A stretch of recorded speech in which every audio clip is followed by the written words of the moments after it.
Racist cop lifts black girl's cap, then learns she's a Harvard grad. Strategized comprehensive script approach for emotionally charged narrative. The cap was just the final straw. Officer James Calloway had been watching the young black woman for nearly 10 minutes now as she lingered near the corner of Maple and Fifth, her hands buried deep in the pockets of her oversized hoodie, a baseball cap pulled low over her eyes. Something about her didn't sit right with him. Call it instinct after 27 years on the force, but he knew trouble when he saw it. This neighborhood had been experiencing a string of shoplifting incidents over the past month, and this one had all the marker's nervous energy, concealed face, loitering without apparent purpose. James adjusted his service belt and stepped out of his patrol car, the late autumn air carrying a bite that made his old knee injury throb. His radio crackled with distant chatter as he approached, maintaining what he considered a safe distance. "Excuse me, miss," he called out, voice carrying the authoritative edge that had become second nature after nearly 3 decades wearing the badge. "Mind if I have a word?" The woman turned, and though her face remained partially hidden beneath the cap's brim, he caught a glimpse of surprise in her eyes. She straightened, hands emerging slowly from her pockets. "Is there a problem, officer?" Her voice was clear, articulate, with none of the street inflection he'd anticipated. "Just routine," he replied, closing the distance between them. "We've had some incidents in the area. Mind telling me what you're doing standing around here for the past 10 minutes? "I'm waiting for my ride," she said. "My car's in the shop and my friend is running late." James nodded, the skepticism evident in his expression. He'd heard every excuse in the book over the years. "Could I see some identification, please?" The woman hesitated, then reached for her back pocket. James tensed instinctively, hand shifting closer to his weapon, a reflex born from experience and perhaps something deeper that he didn't care to examine too closely. "It's just my wallet," she said quietly, having noticed his reaction. As she handed over her ID, James studied her more carefully. She was younger than he'd initially thought, maybe mid-20s. Before checking the license, he made a decision that would change both their lives in ways neither could have anticipated. "I'm going to need you to remove your cap, please." Something flashed in her eyes, anger, indignation, or perhaps a weariness that suggested this wasn't the first time she'd experienced such treatment. "Is that really necessary, officer?" she asked, her voice tight. "It is." His tone left no room for argument. With deliberate slowness, the young woman reached up and removed her cap. A cascade of tightly coiled curls fell past her shoulders, but it was her eyes that caught him off guard, intelligent, defiant, and filled with a quiet dignity that made him pause. James glanced down at the ID in his hand, and what he saw made his stomach tighten. Dr. Zora Washington, Ph.D. According to her license, she was 32, not the college kid he'd assumed. And the address listed was in Brookhaven, one of the most affluent neighborhoods in the city. What he didn't know yet, what he couldn't have known, was that Dr. Washington wasn't just any Ph.D. She was the youngest black woman ever to graduate from Harvard with a double doctorate in neuroscience and public policy. She hadn't been loitering. She'd been waiting to meet with the mayor about the city's new community outreach program, a program she'd been specifically recruited to lead. And as James Calloway was about to discover, this momentary interaction, this seemingly routine stop guided by what he called instinct, and what others might call prejudice, would unleash a chain of events that would force him to confront not only his own biases, but also the painful history of his family and his department. In the process, both Officer Calloway and Dr. Washington would find themselves on a collision course with a past neither of them fully understood, one that would either tear them further apart or forge an unlikely alliance against a threat greater than either could face alone. But first, James had to decide what to do with the Harvard graduate whose day he had just disrupted based on nothing more than a feeling and the color of her skin. "I'm terribly sorry to keep you waiting," the man called out. Traffic was a nightmare coming from City Hall. James recognized him immediately, Deputy Mayor Richard Harrington. The realization hit him like a physical blow. He had just harassed the mayor's special appointee, and now one of the most powerful men in local government was witnessing the tail end of it. Dr. Washington turned back to Officer Calloway, replacing her cap with deliberate care. "It seems my ride is here, officer. Am I free to go, or is there something else you need from me?" "You're free to go," James managed, his voice gruffer than intended. As she walked toward the SUV, Dr. Washington paused and turned back. "Officer Calloway, I'll be heading up the new community policing initiative starting next month. Perhaps we'll have a chance to continue this conversation in a more official capacity." The statement landed like a prophecy between them. James watched as she slid into the passenger seat of the deputy mayor's vehicle, his mind racing with implications. The community policing initiative was a big deal, the mayor's signature response to years of tension between law enforcement and communities of color. The fact that he just profiled the woman in charge of it was an irony not lost on him. As the SUV pulled away, James returned to his patrol car, settling heavily into the driver's seat. He sat motionless for several moments, replaying the interaction in his mind. For the first time in years, he felt a ripple of doubt about his instincts, the very instincts that had guided his entire career. His radio crackled to life. Unit 437, we've got a 415 at Wilson's Pharmacy on 8th. Possible armed suspect. Copy that, James responded automatically, pushing thoughts of Dr. Washington aside as he started the engine. Unit 437 responding. But as he navigated the familiar streets toward the disturbance call, James couldn't shake the feeling that something fundamental had shifted in his world, like the first tremor before an earthquake, barely perceptible but undeniably present. What he couldn't have known then was that Wilson's Pharmacy wasn't just another call. It would become the nexus where his path and Dr. Washington's would cross again, under circumstances far more complicated and dangerous than either could have imagined. Across town, in a wood-paneled conference room that smelled of leather and lemon polish, Dr. Zora Washington sat across from Mayor Theodore Jenkins and his executive team. Her encounter with Officer Calloway had left her rattled, though she'd spent years perfecting the art of not showing it.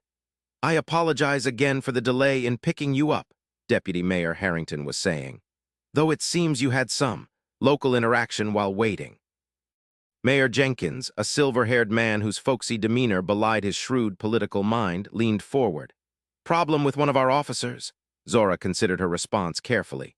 She could easily report Officer Calloway, create a stir that would likely end with disciplinary action. It would be justified, the stop had been textbook racial profiling. But was that the most effective use of her position? "Nothing I haven't encountered before," she said finally. "Actually, it reinforces why I accepted your offer, Mayor Jenkins. There's clearly work to be done." The mayor nodded, seemingly relieved. "That's why you're here, Dr. Washington. Your research on community-oriented policing models has been revolutionary. The fact that you're willing to leave your position at Johns Hopkins to implement it here in your hometown, well, it's a coup for our city."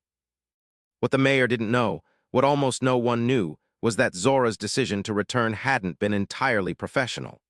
27 years ago, her father had been arrested in this very city under suspicious circumstances that had never been fully explained. The case had torn her family apart, sent her mother fleeing with 8-year-old Zora to build a new life in Maryland, and left her father serving a 15-year sentence for a crime many believed he didn't commit. The irony that she now found herself working alongside the very institution that had destroyed her family wasn't lost on her. But Zora had long ago learned that real change came from within systems, not from shouting at them from the outside. "Let's talk implementation," she said, opening her laptop. "I've drafted a phased approach that I believe will minimize resistance while maximizing community buy-in." As the meeting progressed, Zora pushed thoughts of Officer Calloway and her personal history aside, focusing instead on the complex challenge ahead. But at the back of her mind, a plan was already forming, one that might address both the systemic issues she'd been hired to tackle and the ghosts of her own past. Back at Wilson's Pharmacy, James found himself in the middle of chaos. The possible armed suspect turned out to be a desperate father trying to obtain medication for his son without insurance.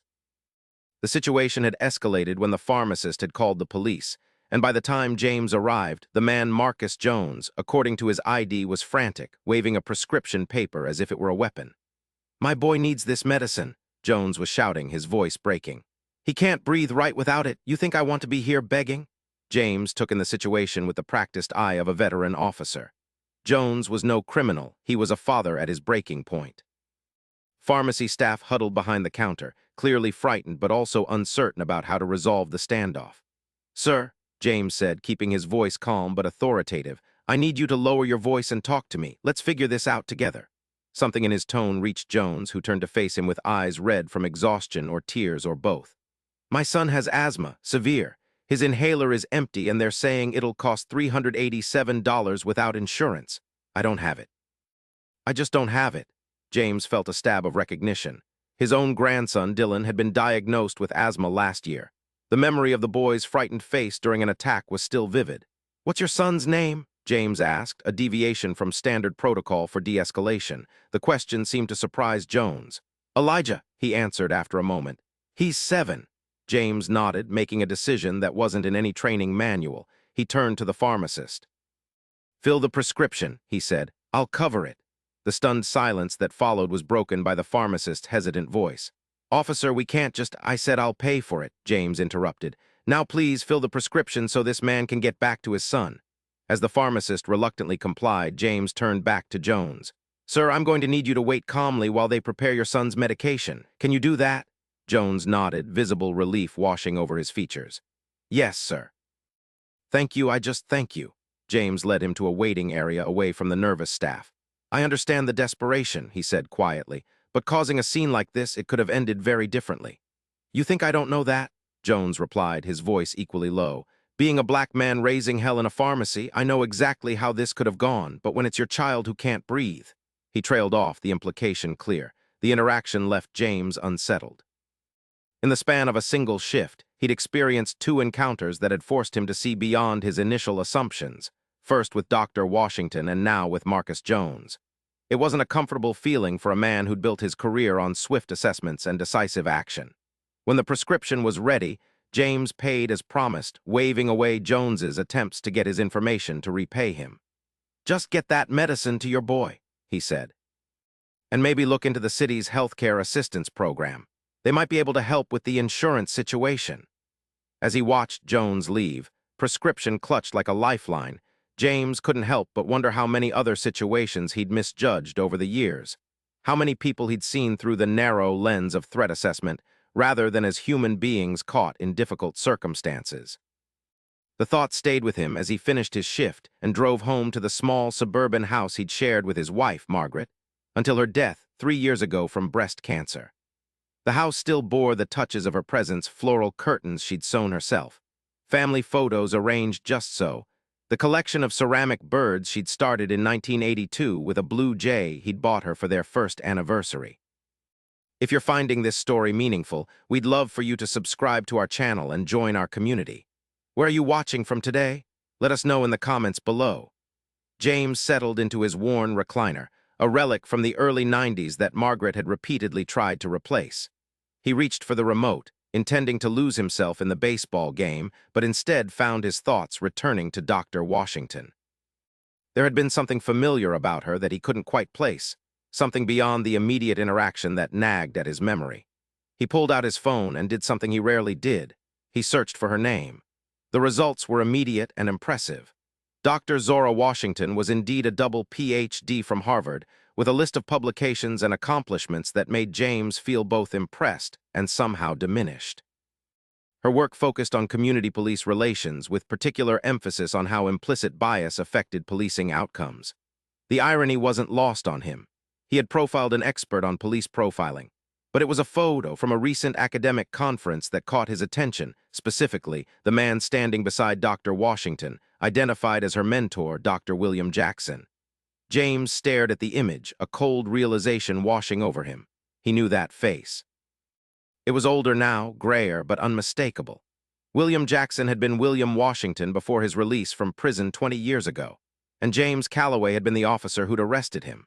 The baseball game forgotten, James dug deeper into his memory, and then into a box of old files he kept in his home office, remnants of significant cases from his early days on the force. The Washington case had been big, a respected high school teacher accused of drug trafficking. James had made the arrest based on information from a confidential informant and evidence that, in retrospect, had been circumstantial at best. Washington had maintained his innocence throughout, but the climate of aggressive drug enforcement in the late 90s had worked against him. He'd been sentenced to 15 years, served 12 with good behavior, and disappeared after his release. Apparently, he'd changed his name, rebuilt his life, and gone on to become a respected academic. And now, by some cosmic coincidence or fate, James had stopped his daughter on the street without realizing who she was. The revelation left him cold.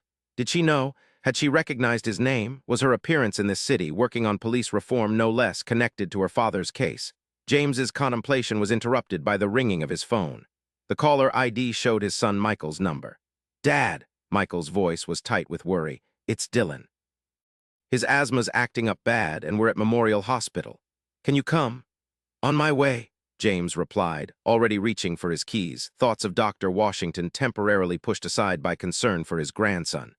But as he drove through the night toward the hospital, James couldn't shake the feeling that the past he'd thought long buried was rising to meet him, and that his interaction with Dr. Washington that morning had been just the beginning of a reckoning long overdue. At Memorial Hospital, the emergency department hummed with the controlled chaos typical of a weeknight. James found his son Michael pacing in a treatment area where 8-year-old Dylan sat on a bed, an oxygen mask covering his small face. The boy's chest rose and fell with visible effort, but his eyes brightened when he spotted his grandfather. "Dad," Michael said, relief evident in his voice. "Thanks for coming." James embraced his son briefly before moving to Dylan's bedside. "Hey, champ," he said softly, taking the boy's hand. "Rough night, huh?" Dylan nodded, unable to speak through the mask. James felt a surge of protectiveness so fierce it almost overwhelmed him. After losing Margaret, his son and grandson had become his world. "What happened?" he asked Michael, keeping his tone conversational for Dylan's benefit. Michael ran a hand through his hair, a gesture so reminiscent of himself that James felt a pang of recognition. His inhaler wasn't working well. "Then we ran out of the backup. By the time we got here, he was really struggling." James nodded, thinking of Marcus Jones and his desperate quest for his son's medication earlier that day. The parallel wasn't lost on him. "Mr. Reynolds?" a voice called from the doorway. James turned to see a doctor entering the treatment area, chart in hand. He was about to correct her, his last name was Calloway, not Reynolds, when he realized she was addressing Michael, who had taken his wife's surname after marriage. "Yes, that's me," Michael confirmed. "I'm Dr. Washington," the doctor said. "I've been reviewing Dylan's case, and I'm concerned about the frequency of these episodes." James froze. It couldn't be. But as the doctor fully entered the room, there was no mistaking her, Dr. Zora Washington, the same woman he'd stopped that morning, now wearing a white coat and a stethoscope around her neck. She hadn't noticed him yet, focused as she was on Michael and the chart in her hands. "We're going to start him on a stronger treatment protocol," she was saying, "and I'd like to discuss some preventative measures that might help reduce these emergency visits." Then she turned, and her eyes met James's. The recognition was immediate, a flash of surprise quickly masked by professional composure. "You must be Dylan's grandfather," she said, extending her hand with only the slightest hesitation. "I'm Dr. Washington, attending physician in pediatric pulmonology." James took her hand, acutely aware of the strange circumstance they found themselves in. "Officer James Calloway," he replied, unnecessary given their earlier meeting but somehow important to acknowledge. If Michael noticed the tension between them, he gave no indication, too focused on his son's condition. "Dr. Washington has been amazing," he told James. "She was just passing through the ER when Dylan's stats dropped, and she stepped in immediately." "I happened to be in the right place," Dr. Washington said modestly, though her eyes remained on James. "Sometimes timing is everything." The double meaning wasn't lost on him. What were the odds that the woman he'd profiled that morning would end up treating his grandson that night? It felt like more than coincidence, more like the universe forcing a confrontation he wasn't prepared to have. "Dylan's responding well to the treatment," Dr. Washington continued, turning her attention back to the boy. "His oxygen levels are improving, but I'd like to keep him overnight for observation." "Whatever you think is best, doctor," Michael said. Dr. Washington smiled at Dylan, her demeanor softening. "You're being very brave," she told him. "I think that earns you an extra pudding cup with breakfast tomorrow, don't you?" Dylan's eyes crinkled in what James knew was a smile behind the mask. "I'll check back in before my shift ends," Dr. Washington assured Michael. "The respiratory therapist will be in shortly to do another treatment. If you need anything before then, the nurses can page me." As she turned to leave, she glanced at James. "Officer Calloway, could I speak with you briefly? I have a question about the city's emergency medical services protocol." It was a transparent excuse, but James nodded. "Of course." In the hallway, safely out of earshot from Michael and Dylan, Dr. Washington's professional demeanor shifted subtly. "Of all the emergency rooms in all the hospitals in the city," she said, a hint of irony in her tone. "Small world," James offered inadequately. "Is it?" she challenged. "Or is this city exactly as small and interconnected as I've always believed it to be?" The question seemed loaded with meaning beyond their current situation. James chose his next words carefully. "Dr. Washington, about this morning," she held up a hand, stopping him. This isn't the time or place, Officer Calloway. Right now, my only concern is your grandson's health. Thank you for helping him, James said sincerely. Something in his tone must have reached her because her expression softened slightly. I took an oath to treat everyone, Officer Calloway. I don't need thanks for doing my job. A pause, then. Just as I'm sure you don't need thanks for doing yours. The parallel hung between them, her stopping to help his grandson without question, him stopping her on the street with nothing but suspicion. I should get back to my patients, she said after a moment. Your grandson will be fine, but he needs better preventative care. I've prescribed a more effective maintenance inhaler and included information about the hospital's assistance program if insurance coverage is an issue. The echo of his own advice to Marcus Jones earlier that day wasn't lost on James. He nodded, unable to find adequate words for the complexity of the situation. As Dr. Washington walked away, James was left with the unsettling feeling that their lives were becoming entangled in ways neither of them had anticipated, and with the growing certainty that their morning encounter had been merely the prologue to a much longer story. Back in Dylan's room, James found his grandson breathing easier, the desperate fight for air subsiding as the medications took effect. "Dad," Michael said quietly while Dylan dozed, "you okay? You seem shaken." James considered deflecting but opted for a partial truth. "Just worried about the little man here, and tired. It's been a long day." Michael studied him with the perceptiveness that had always made James both proud and slightly uncomfortable. His son had inherited Margaret's ability to see beyond the surface, to the things James tried to keep hidden. "You know," Michael said, "I researched Dr. Washington after Dylan's first appointment with her. She's kind of incredible. Double PhD from Harvard, could be making a fortune in private practice, but she splits her time between research and treating kids in the public hospital system. There was an article about her in the Tribune last month. She just moved back to town to head up some new police community program for the mayor." "Is that right?" James murmured, feigning ignorance. "Yeah. Apparently she grew up here but left as a kid." The article mentioned something about her father being wrongfully convicted back in the 90s, which sparked her interest in criminal justice reform alongside her medical career. The confirmation of what James had already suspected hit him with physical force. So she did know, or at least she knew her father had been convicted. Whether she knew James's role in that conviction remained unclear. "You were on the force back then," Michael continued, oblivious to his father's internal turmoil. "Ever hear about the case? A teacher named Washington?" James felt trapped in a rapidly narrowing space. He'd never discussed the specifics of his cases with his family, maintaining a separation between work and home that had seemed necessary for everyone's protection.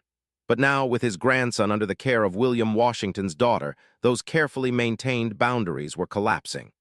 "I remember something about it," he admitted cautiously. "It was a complicated time in the department. Lots of pressure to make drug arrests." Michael nodded, his attention drawn back to Dylan as the boy stirred. "Well, I'm just glad she's here now. The other doctors were talking about transferring Dylan to Metro, but Dr. Washington said she could handle his case here." James watched as his son gently adjusted Dylan's oxygen mask, struck by the fierce protectiveness in the gesture. Would William Washington have done the same for young Zora, had James taken that away from them both with his arrest? The question haunted him as he settled into the uncomfortable visitor's chair for what promised to be a long night, his mind cycling between concern for Dylan and the increasingly unavoidable confrontation with a past he'd thought long buried. What James couldn't have known was that across the hospital, in her small office cluttered with medical journals and children's drawings from grateful patients, Dr. Zora Washington was making a phone call, one that would set in motion events that would force both her and Officer Calloway to confront not just their shared past, but a present danger neither of them had anticipated. "Dad," she said when the call connected, "you're not going to believe who I just met." The morning brought improvements to Dylan's condition and a change of shift that saw Dr. Washington replaced by another physician. James felt both relief and a strange disappointment at missing the opportunity to speak with her again. There were questions forming in his mind, apologies perhaps, though he wasn't sure yet what form they should take. After ensuring Michael had everything he needed and promising to return that evening, James headed to the station for his shift. The department had changed significantly over his nearly 3 decades of service, more diverse, more technology, different protocols, but the essence remained the same. The thin blue line, the brotherhood of officers who understood what it meant to put on the badge each day and face whatever the streets held. Captain Rivera caught him in the locker room. "Calloway, got a minute?" James nodded, following his superior to a private office. Rivera was younger than him by at least 15 years, part of the new guard that had risen through the ranks with degrees in criminal justice and community policing, approaches that sometimes felt foreign to veterans like James. "How's the grandson?" Rivera asked, gesturing for James to take a seat. "Better," James replied, surprised by the personal question. "Should be home tomorrow." Rivera nodded, then shifted gears. "Look, I'll get right to it. The department's launching the first phase of the mayor's community policing initiative next week. I'm putting together a team of officers to work directly with the program director." James had a sinking feeling he knew where this was heading. "I want you on that team, Calloway. Captain, with all due respect, I'm less than 2 years from retirement. I'm not sure I'm the right fit for a new initiative." Rivera leaned forward. "That's exactly why you're the right fit. You've got the experience, the street knowledge. The team needs a mix of veterans and younger officers. Besides," he added with a significant look, "this comes from above my pay grade." The implication was clear. This wasn't really a request. "Who's heading up this initiative?" James asked, though he already knew the answer. "Dr. Zora Washington. Brilliant woman, Harvard graduate. She's implementing a model that's shown promising results in reducing community police tensions in other cities." James felt the web of connections pulling tighter around him. "And when do I start this assignment?" "Monday. There's a briefing at City Hall at 900. The mayor will be there along with Dr. Washington and the rest of the team." Rivera handed him a folder. "Background materials, read up over the weekend." As James left the station to begin his patrol, the folder felt heavy in his hands, weighted not just with paper but with implications. Was this coincidence, or had Dr. Washington specifically requested him for the team? If so, what was her purpose? Redemption? Revenge? His radio crackled with a call of disturbance at a local high school. Grateful for the distraction, James responded and headed toward Westside High, pushing thoughts of Dr. Washington and Monday's meeting to the back of his mind. The high school scene was familiar chaos, 2 student groups in conflict, tensions high but not yet violent. James and his partner, Officer Rodriguez, managed to de-escalate the situation with practiced efficiency. As the crowd dispersed, the principal approached. "Thank you, officers," she said, relief evident in her voice. "This rivalry has been brewing for weeks. I was afraid today would be the breaking point." "Just doing our job, ma'am," Rodriguez replied with the easy charm that made him popular with civilians and fellow officers alike. As they walked back to their patrol car, Rodriguez nudged James. "Hey, isn't that the lady from the news? The one running the mayor's new program?" James looked up to see Dr. Washington emerging from the school's main entrance, engaged in conversation with an older black man. With a jolt, James recognized him as William Washington, older than in his file photos but unmistakable. "Yeah," James managed, trying to keep his voice neutral. "That's her." Before he could suggest they leave, Dr. Washington spotted them. She said something to the man beside her, who turned to look. The moment William Washington's eyes found James, time seemed to compress. 27 years collapsed into a single heartbeat as recognition dawned on the older man's face. Dr. Washington was walking toward them now, her companion following more slowly, his expression unreadable. "Officer Calloway," she greeted him, her tone professional. "Officer Rodriguez, I didn't expect to see you here." "Responding to a call," James explained, hyper-aware of William Washington's approach. "Just a minor student disturbance, all resolved now." She nodded, then turned as her companion joined them. "This is my father, Dr. William Jackson. He's consulting on the educational components of our community initiative." A pause, then, "Dad, this is Officer James Calloway and Officer Rodriguez." The introduction hung in the air, laden with unspoken history. James extended his hand on instinct, and after a moment's hesitation, William took it. "Officer Calloway," William said, his voice steady. "I believe we've met before." Rodriguez, sensing undercurrents he didn't understand, shifted uncomfortably. "I'll wait in the car, James," he said, nodding respectfully to Dr. Washington and her father before retreating. Left alone with the Washingtons, one who now called himself Jackson, James struggled to find appropriate words. "Dr. Jackson, it's been a long time." "Indeed it has," William replied. 27 years, 2 months, and approximately 15 days, but who's counting?" The precision of the count revealed more than any accusation could have. William Washington had marked every day of his wrongful imprisonment. "I read about your exoneration," James said inadequately. "The evidence that came to light after I'd served 12 years, William finished for him. "Yes, quite the revelation that the drugs found in my classroom had been planted by a student whose father was later arrested for distribution." Quite the coincidence that this information emerged only after that student, grown to adulthood and facing his own charges, decided to clear his conscience. Dr. Washington placed a hand on her father's arm, a gesture of support or restraint. James couldn't tell which. "Officer Calloway," she said, "I believe we'll have plenty of time to discuss the past at Monday's meeting. I understand Captain Rivera has added you to our team." So it hadn't been her request. The realization brought relief but also confusion, if not Dr. Washington, who had engineered this confrontation with his past. "Yes, ma'am," he confirmed. "I'll be there." William's expression shifted slightly. "You're part of Zora's initiative." "Apparently so," James replied, unable to read the older man's reaction. A call came through on James's radio, backup requested at a location across town. "I need to go," he said, grateful for the interruption. Dr. Washington nodded. "Monday, then." 9 a.m. sharp. As James walked away, he felt their eyes on his back, father and daughter, the past and the present converging in a way that left him deeply unsettled. The coincidences were piling up too quickly to be random. First, Dylan's asthma attack bringing him face to face with Dr. Washington at the hospital, now this chance encounter at the high school, and finally his assignment to her community policing team. It felt orchestrated, though by whom and to what end remained unclear. What was becoming increasingly evident, however, was that James's carefully compartmentalized life, where past mistakes remained in the past and present duties continued uninterrupted, was unraveling thread by thread. And Monday's meeting loomed like a reckoning he could no longer avoid. The weekend passed in a blur of hospital visits, as Dylan's condition improved enough for his release on Sunday afternoon, and quiet preparation for what James had begun to think of as the confrontation on Monday. He reviewed the materials Rivera had provided, finding himself both impressed by Dr. Washington's methodology and unnerved by how directly it seemed to address behaviors he recognized in himself and his fellow officers. Monday morning arrived with the crisp clarity of late autumn. James dressed with particular care in his Class A uniform, the formality a kind of armor against what he anticipated would be a difficult day. The drive to City Hall felt longer than usual, each mile bringing him closer to a collision between past and present that had been 27 years in the making. The meeting room was arranged with a large oval table, placards indicating assigned seating. James found his name between Officer Rodriguez and Officer Chen, a rookie with a degree in social work, a deliberate placement of old guard and new, he suspected.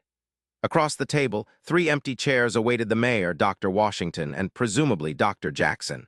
Officers and city officials filtered in, the room filling with the low murmur of conversation. James nodded greetings but kept to himself, his attention focused on the door. At precisely 9 a.m., Mayor Jenkins entered, followed by Dr. Washington and her father.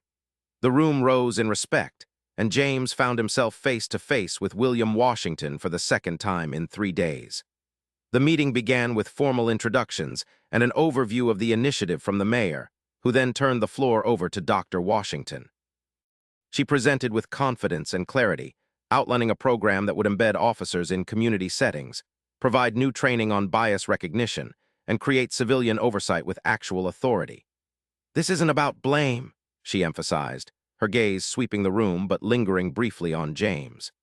"It's about acknowledging that systems can develop patterns that harm certain communities disproportionately, even when individual actors within those systems have good intentions." The presentation continued, but James found his attention drawn repeatedly to William Washington, who sat quietly observing, his expression thoughtful but unreadable. The man had every reason to hate him, yet there was no visible animosity in his demeanor, only a deep attentiveness that somehow felt more unsettling than open hostility would have been. After the formal presentation, the group broke for coffee. James found himself alone at the refreshment table when William approached. "Officer Calloway," he said, reaching for a cup. "May I speak frankly?" James nodded, bracing himself. "I've had 27 years to think about what happened," William began, his voice low enough to be private. 27 years to consider the system that took me from my classroom and my family. And do you know what conclusion I've reached?" James waited, tension tightening his shoulders. "That it's not about you," William said simply. "Oh, don't misunderstand. You were the face of it for me for many years. The officer who arrested me based on flimsy evidence, who testified with such certainty about my guilt. I had plenty of time to nurture resentment." He paused, stirring his coffee methodically. "But then I was exonerated. And in rebuilding my life, getting my doctorate, reconnecting with my daughter, finding purpose again, I came to understand something profound. Systems are bigger than individuals. You were doing what you were trained to do, operating within a framework that rewarded drug arrests in certain neighborhoods and created incentives for cutting corners. James found his voice. That doesn't excuse, no, William agreed. It doesn't excuse, but it does explain, and explanation is the first step toward change. He glanced across the room to where his daughter was speaking with the mayor. Zora understands this better than anyone. It's why her approach focuses on systems, not scapegoats. Before James could respond, Dr. Washington joined them. I see you two are getting reacquainted, she observed, her tone neutral. Just discussing perspectives, her father replied. Officer Calloway and I have a unique history that provides context for your work. Dr. Washington looked between them, her expression softening slightly. That's one way of putting it. She turned to James. Officer Calloway, I reviewed Dylan's chart before leaving the hospital. He's doing well, but I've taken the liberty of adding him to a study we're conducting on pediatric asthma management. With your son's permission, of course. The professional courtesy caught James off guard. Thank you, he managed. That's very kind, considering. Considering you stopped me on the street because I fit a profile, she finished for him. Or considering you arrested my father on manufactured evidence. Which consideration are we discussing? The directness of her question silenced him momentarily. William placed a hand on his daughter's shoulder. Zora, he said quietly, remember what we discussed. She took a deep breath. You're right, I apologize, Officer Calloway, that was unprofessional of me. No, James said, finding his footing. It was honest, and maybe honesty is where we need to start. Something shifted in Dr. Washington's expression, not quite warmth, but perhaps a willingness to listen. In that case, let me be honest about why you're here. I didn't request you for this team. That was the mayor's doing when he learned of our connection. He thought it would make for a powerful narrative of reconciliation. Political theater, James surmised. Exactly, she confirmed. But I've decided to use this opportunity differently. You represent exactly the kind of experienced officer we need to reach someone with decades on the force, set patterns of policing, and deep community knowledge. If this initiative can work with you, it can work with anyone. The assessment was clinical, almost surgical in its precision. James felt simultaneously seen and reduced a test case rather than a person. And if I'm not interested in being your experiment? He challenged. Dr. Washington smiled slightly. Then you can request a transfer back to regular patrol. No one's forcing you to participate, Officer Calloway. But they both knew that wasn't entirely true. The spotlight was on this initiative. Declining to participate would raise questions, mark him as resistant to change, potentially affect his pension so close to retirement. I'll stay, he said finally, but I have conditions. Her eyebrow raised in surprise. Which are? Complete transparency. About my role in your father's case, about your intentions with this program, about whatever agenda is really at play here. William Washington chuckled softly. He's sharper than you gave him credit for, Zora. Dr. Washington considered James for a long moment before extending her hand. Deal. Transparency works both ways, Officer Calloway. I'll expect the same from you. As they shook hands, James couldn't shake the feeling that he was stepping into something far more complex than a simple community policing initiative. Something with roots in the past and implications for the future that none of them fully understood. What none of them could have known in that moment was that their agreement was about to be tested in ways they hadn't anticipated. Because across town, in a windowless room filled with surveillance equipment, someone was watching their interaction with great interest, someone with their own agenda and their own reasons for wanting this initiative to fail. If you've been moved by this story of confronting bias and seeking reconciliation, please subscribe to our channel and share your thoughts in the comments. Your engagement helps us bring more meaningful stories like this one to light. The first phase of the Community Policing Initiative launched the following week.